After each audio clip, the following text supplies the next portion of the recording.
congratulate you from the battle. Thank you. Bintu bingi happening ku battle. Let's start with the word go. Okay. The national anthem. Cindy Sanyi. Kintu kya national anthem nga omukolo tegwali gugwo kyavaawa. It was a national event. It was a national event, and I actually nze bwe najja kushona nimanya agenda gikola. But I decided I'm also going to do it because my show is my show. So I didn't care if she would have done it before. I wanted to start my show mu Butongole because for me it was a national event, so the national anthem was important. Was important. Yeah. So normally dingira nomulaga nti kino kyadolina okukola before. Okimanyi nali simanyi tagenda kikola. That's the truth. So it's not like nalowooza tagenda kikola kankikozese. No. For me actually, I think I've learned that from Uma. I've learned that every event in national, what your national anthem. So for me it came naturally, ochikola. Just a masapege nayongerako is that I had a brass band which is about 50 people playing. That's the only thing, because I wanted it to be huge. I could just have one person singing, but I had the whole brass band doing it. The prayer. Yes, the prayer, the fireworks. Now, okay, let's go with the fireworks. Yes. You led the event Golinga way. I think it was Sheebah versus Cindy. Yes. Because Abera home, versus Omulala. Yes. You never to be wakula Olinga yalinti Cindy versus Sheebah. I had to bring all my bullets. I had to bring all the weapons, you know, because it was a war. So nganino kuleeta obukolomoni bwonna kyovala byonna nabiteekamu. Kati kusaidia nge nali simanyi nti oba yanabire toba tabireete. I just said, you know what, njagala ekyange nakyo kibe nga kijjuvu nga kiwedde kwe kuteekamu ebyo byonna. Kati kyali just mukisa mulungi nti ye teyakola yakirowoozaako. From the comments zonna zeyasinga ng'okola zaali nga nti nno nkomezaawo na mukadde wammwe ku stage but ku unwrapping mu box. So you coming in a box ng'olinga gwe basaba obukulula obusaba okulu. Yeah, there's no way that should bring me back. Ekyo tekisoboka. I took a break to give birth. Temwina kye mutamanyi. So I had to take my time to raise my babies and then come into the industry. It's not like navaako oba nago oba ki. It was intentional for me to go quiet. Kuba I wanted to get married and do other things and then come back bulungi. That's why my introduction yali bwetyo. I was reopening something. Not because she has helped me to do that. No, it was just the right time. The reason why I was there is because I am necessary. I was necessary for that event to happen. Proof ediwo mwagira abantu no audience yali singo bunene yali ki Team Syndicate. So that means I didn't actually need them. They needed me for the numbers of that show. Yes, jemuze mulaba my competitor abadde akolanga venues nga ntonoko sinene bwezityo. So when they thought about venue enene ne balowooza ku bantu abakoze eki abakoze venues enene kwe kujja gyendi, not because of nedda. Nze ndowooza singa yali alina gwaza yaliziza mikwano gye. Ngabola nti Lilian Mbabazi mukwano gwe nnyo. Ate she has been, her career hasn't been very vibrant. Yoyo gwe yali yambi sinze. Nze teyanyamba. Nze yampita kubanga neetaaga. Stage you used to touch the tummy. Yes. And people started to grow as Cindy. Ntindi lubuto. No, my baby is just made 5 months ago. I think 2 days ago, 3 days ago. So chichandimu tekinakunvaamu kubanga nadde nakazaala. And you remember I gave birth to my babies back to back. Nazaala soka when she was 6 months I got pregnant. Yes. Nachikola once. So nchali neyo reflex when I was pregnant. It's because nabadde nakazaala. See, because mboba ndi lubuto bachi. No, just kati it happens without me thinking about it. Kijja kulwawo nnyo okunvaamu. Then I'm Oliku stage complaining about the sound. Yes. Every the time the sound was a huge problem for me. Ngawe mujjukira nti nalema okukola sound check because ebyuma tebyaliyo. Ne basooka ne bangamba neefunira ebyuma byange, which was totally unprofessional. According to our contract, n'engeri buli show gye bagikola mu mwali mukirabyeko nti artist bamutuma ebyuma bye tekiriyo. So the next day they realized Ali Prince omwami wange n'ababeerako nnyo until he made sure they bring the backline. But when the backline came, it was late. So basically, sakola sound check. Sound check wange bamukola ndi ku stage nga ndi kuyimba Run This City. So that is why the sound teyaterera. Yatukoterera like third session ngegwako fourth session. Kubanga wakati bali batandise otegeera my levels eza my key na ngeri ya kumixingamu eddoboozi yange. Kuba tebifaanana.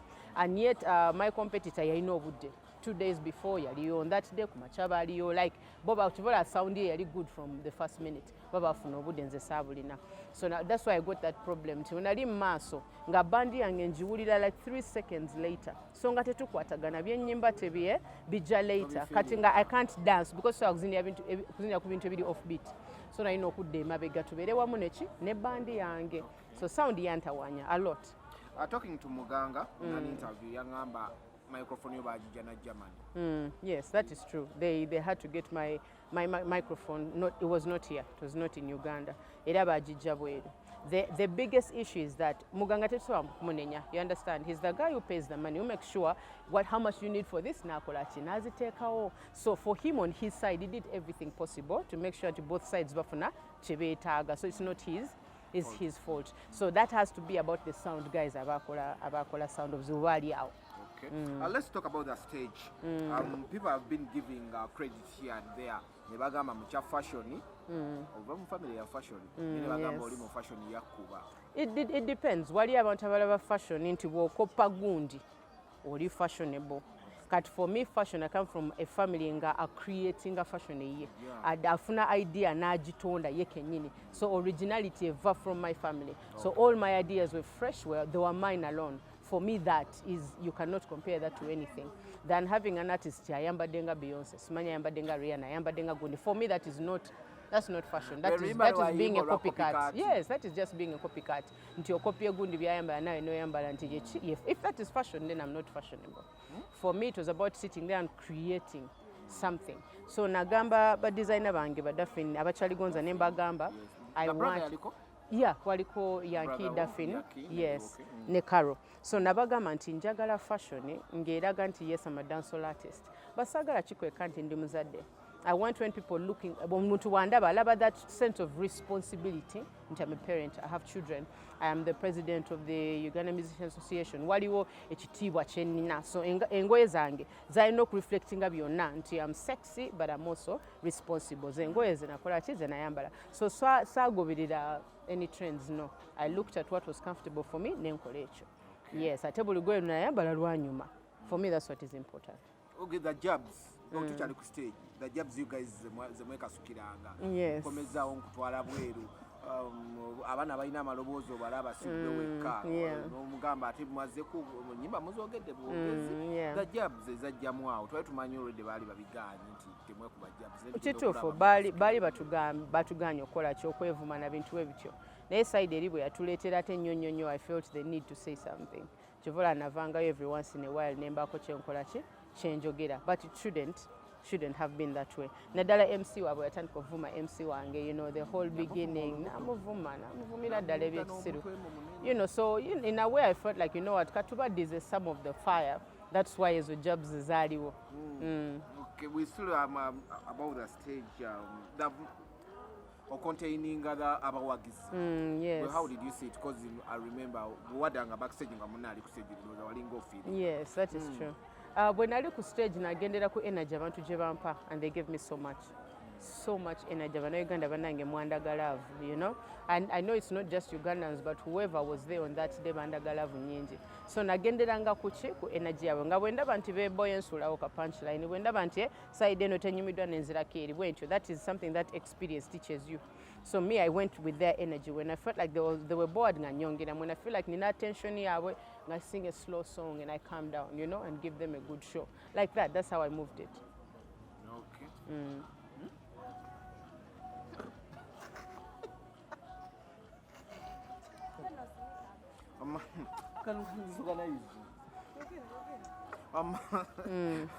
Okay, seeing Zex coming on stage to perform. Muino oluyimbo lwali lufulume just hours. Yes, so that's there. Ate oluyimba sirwe mwayimba. That's true. Nabatandika complaining. I think abantu ba complaining because yalwawo ko on stage, not because he came. Bwe yajja bamusanyukira. I need people to understand. Oh, you mean the other side? But who cares about the other side? Because they are there to hate. Whether it's good or bad, badi okola ki okuwakanya side yaffe. So I don't care the feelings of the other side. Zex bwe yajja teri yamuyita. Kyovola yajja talina mic. Mujukira Navio yajja inachi. Mic because we were expecting him, so his sound was ready, the band was prepared. So we were not ready for Zex. Zex felt the energy. Now about kanyingire no energy nkolechi shonji hyping. He's such a huge fan. Na achikola nga ye. So techali ntino twa planning okujja naye no. He was not part of the program. Was he? No. But yakuma mulira abantu bakuma muliro bichina ayongera mu vibe mu show, so me I'm happy. Then no muleta confusion ya vamping. Yeah, vamping. Vampiro naye simanyi nti agenda kudda ku side eri. Namulaba backstage and I was like, oluyimba lw'otugenda duyimba because ku list yaffe kwaliko kwekunyakunya. Ne muga, we're going to sing the song. Lwaki tojja n'okola ki? Teyajjamu. Muga, why don't you come and sing? Nadde simanyi nti alina kuyimba side eri. Badde sikimanyi. And he didn't tell me anything like that. So we ngamba he can play ate mumanyi mu live. Ali okay? Najja n'akikuba. So even me, I was surprised okumulaba ngali ku side eri. So ekyo kyo kiri ku ye. Kituufu bamunenya. It was a day to decide. Naye ye n'alema okukola ki? Okusalawo. Because both artists abaagala. So okuba nti omwami ava mu gundi ya acting, muzanyi wa firimu, ye yawandiika script gye twatambulira. Yeah, sure. On that last day, yes, yasalawo a lot of things because yalaba engeri buli kimu gye kyali kigendamu. Ne bwe nali nzija yamanya nti sound mubi. N'angamba nti Cindy, sound tagenda kuba mulungi. So what we're going to do is to say program tukole bwe tuti na bwe tuti na bwe tuti. You're programming everyone from the security to how the band comes in, everything to make sure ebintu biri bigendera the way in an organized way. Kubanga side eri twalina abantu abaagala okutuonera side yaffe. Wali ebintu abantu bye batalaba. Mixer yange twagisetinga omuntu nava side eri n'abikuulayo bino nakola ki yes byonna n'abijjayo. So waliwo so much foul play from the other side that omuntu yalina okubeerawo okulaba, otherwise ne mic kitegera like buli kimu baafubanga nnyo okola ki okukyonoona nga batumatuma abantu backstage okwonoona ebintu basically. So you're controlling everyone from the security to the band to you stand here, you move from there, come here, and he really helped me with the show. He helped me to relax. You're handling ebisigadde nsobole just nze kuyimba. Cindy, when you look at the first session, twalaba nti wayimba according to nze nganze to your best. Yeah. Ne baleeta second section eyokuba nti muyimbe ennyimba bbiri. Most especially nze ng'omuntu I thought nti oba oliawo oweddemu. Ki ekyakuleetera okulowooza nti obuvumu wabujja because nze nganze nali manyi Cindy omukazi agenda mukuba akapiira. At the end of that day, because ennyimba tulaba ennyimba wali oziyimbe ate nga tulaba bataddewo embeera y'okugamba nti muyimbe bbiri muveewo. Kyakugira in your mind okulowooza notano ngenda lulwanandu kuba twali tumanyi nze nganze nali manyi oweddeyo.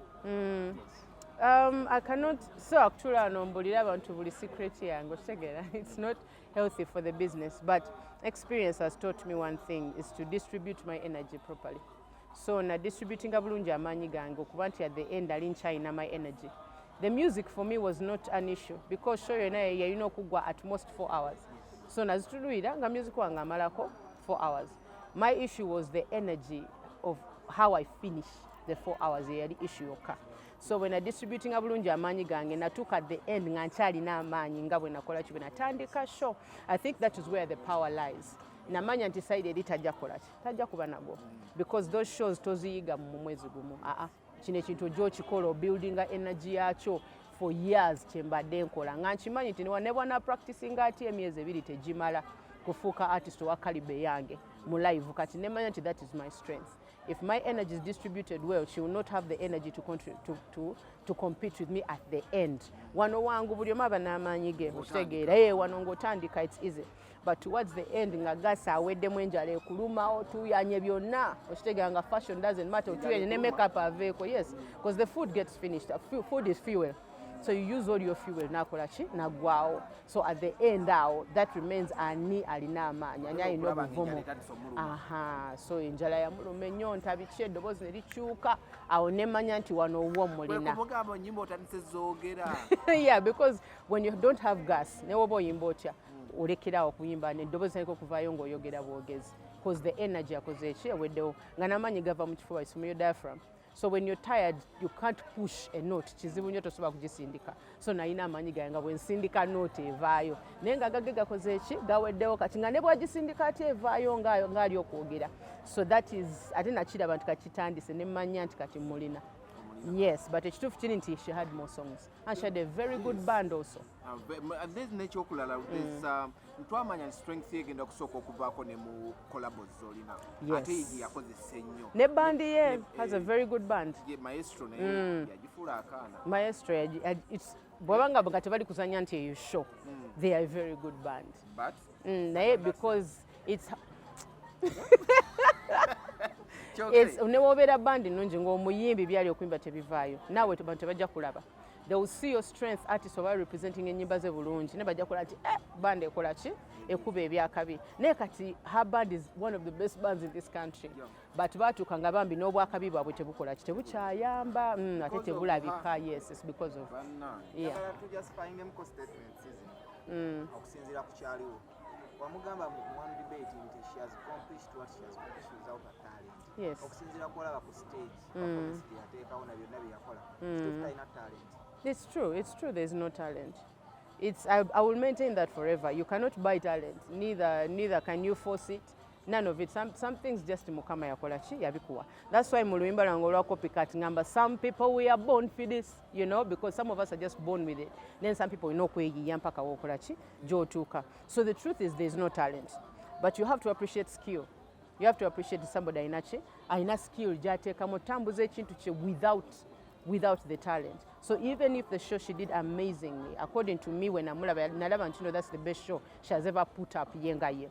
Just atetuka ku kaliba ki eyange. The only problem comes in if you compare with me. Naye yenga akubyawo show ye yali nungi. Yes, the only issue is that I was in the picture. That's the problem. Yagamba akusinga numbers. Alina more numbers than you. Yeah. Ku bantu abali mu kisaawe n'engeri gy'olabamu audience be yali. Who had more numbers? There's no question about numbers. That's why when we were at that interview, I said online numbers don't matter. They don't matter. Osobola okuba nga online on 5 million. Can you bring your 5 million people to Lugogo? Can you bring them to Kololo? Then I will respect the numbers online. They're still respecting the numbers online because I've seen what those numbers can do. I have 800,000, 900,000 people, but I've never gotten them on a stage, on a show. So it doesn't matter. Chintu Choku Ground is a whole different game. Kwa hiyo show Kololo, the audience 65% was mine, was Team Syndicate. Side yange tuka nejula nga balina okujjako mu side ki. Side ye chovola bendulu zavuganga both sides, endulu zange zavuga both sides of the what? Of the show. Netuka no gamba Cindy jangu ko side eno kuba bafani bo baliwa. Bali side eno nayo, but I couldn't cross to the other side. So online numbers are very different from on ground. What to get on ground can sing a numbers. But if it's about online, that one she can win, and I have no issues with that. Okay. So Cindy, you were once in Brew Theory. You've seen interviews okuva Iwa Jackie. Yes. Jackie agamba yatuuka n'asuula iPhone n'agamba sijja nakugitawaana ginoonya n'asigaza kanokia ke yakoma okakyajinga mu lockdown. And it's like abakyala bano ababiri omu ali ku side yo omulala what really happened. Twali tumanyiwe mugenda okukola concert esembayo n'olumala mugenda okukola. You guys are making up and Lillian proved it like mukyalinawo akakuko. Nange nakirabirawo. I thought we were actually thought we were cool, nze ne Lillian ne Jackie, because we've been going to studio trying to get some things together because we want to do like one concert for the fans. Twagala kola something. Maybe not a concert, but something to for the fans. So we've been working together for some time. So in a way I felt like things, you know, like they would be on my side. So nange nali surprised okulaba some recordings nenda banti it's not what I think, you know. So for me it's a surprise on my side. It's not what I expected. Me and them to twin issues. So even me it's surprising to see news like that. I'm yet to understand where it's coming from. Nayenga for me on my side ne energy jandaga tuli positive all the way. Yagamba gwe tewamuyi kujja singa wamuyita yali badde akweyungako. Naye yayimbira Lillian. Did she sing for Sheebah? No, she was supporting. Ah, I understand. So I didn't have to call her. Naye sagala watu kujja ku stage, you know, because it was a battle. You know, it was a battle nga njagala kukakasa bali nti Cindy Biebe yabakubye. Sagala kuyita balemereko nti ate gundi singa gundi mundi taba kujja teyali kikubye. Simanyi biki. Kati ekyo nana njagala kijjawo mutegere ekituufu kyeki n'ekimaliza. Not because nali simwagala or anything. No. Era ekyo yakifuna bubi. So if that was the matter that she stuck on, I'm really sorry I didn't call her. But this is the reason why. Most people agamba wakuba the whole federation. Nawe wamega federation yonna. The federation has so many artists now. And I don't think all of them came there. Yeah, baliwo okuwagira naye si buli omuntu yalinnya ku stage. Nze naliwo kuba madam si balala no. Sagala ku I don't want to create competition with the whole federation. No, I don't want that. It was against one person and the results are great. Njagala kusigaza ekyo. njagala waliwo abagamba nti okusinziira ku organization ne disorganization yakutukako there was a time oyagala okubitingira okuva mu show kuno okusinziira ku kyowalaba alaba nga maybe the package gye baakuwa was a small package yali tejja mu kikyo wabakolera. No, I think if I knew that the numbers would work, singa the numbers would work more on my side, I would have probably negotiated a better deal. But the truth is, I'm very happy about my payment. I am very, very happy. It's a payment that I don't think any Ugandan artist has gotten that much money, which I don't want to disclose, but I'm very happy about my payment. So yes, the next time if the tables turn, I will discuss even more because amanyi gange nange nagategeera ko lunaku, you know. Yeah, so the other thing I want you guys not to forget is today event ya leero sagala mujerabire leero event era awo wennyini wetwalaba nga wayimbi oluyimba lwa Mr. G ate n'oluyimba bulungi Mr. G ne Bobby Wine n'olukuba nnyo ate okusingira ddala ate nga bwe bandibadde baluyimba. Ekibuuzo kiki?